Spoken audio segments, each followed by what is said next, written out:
નમસ્કાર દર્શક મિત્રો, હું છું રૂપલ લોણીચિયા. સંપૂર્ણ ન્યૂઝમાં આપનું સ્વાગત છે.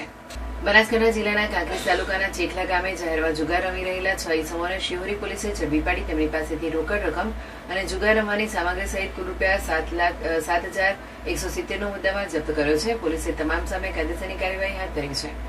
પોલીસને મળેલી બાતમી મુજબ ચેખલા ગામે જોગણી માતાના મંદિર પાછળ આવેલા તળાવની પાળ પાસે બાવળના ઝાડ નીચે કેટલાક લોકો રોકડ રૂપિયાથી જુગાર રમી રહ્યા હતા. આ માહિતીના આધારે શિહોરી પોલીસ સ્ટાફે ઘટના સ્થળ પર દરોડો પાડી કાર્યવાહી હાથ ધરી હતી.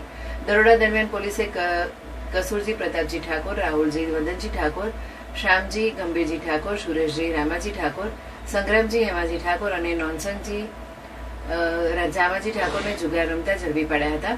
પોલીસે આરોપી પાસેથી રોકડ રકમ, જુગાર રમવા માટે વપરાતી સામગ્રી કબજે કરી કુલ ₹7,170 નો મુદ્દામાલ જપ્ત કર્યો હતો. ત્યારબાદ તમામ આરોપીઓ સામે જાહેરમાં જુગાર રમવા બદલ સંબંધિત કલમો હેઠળ ગુનો નોંધી વધુ તપાસ શરૂ કરવામાં આવી છે.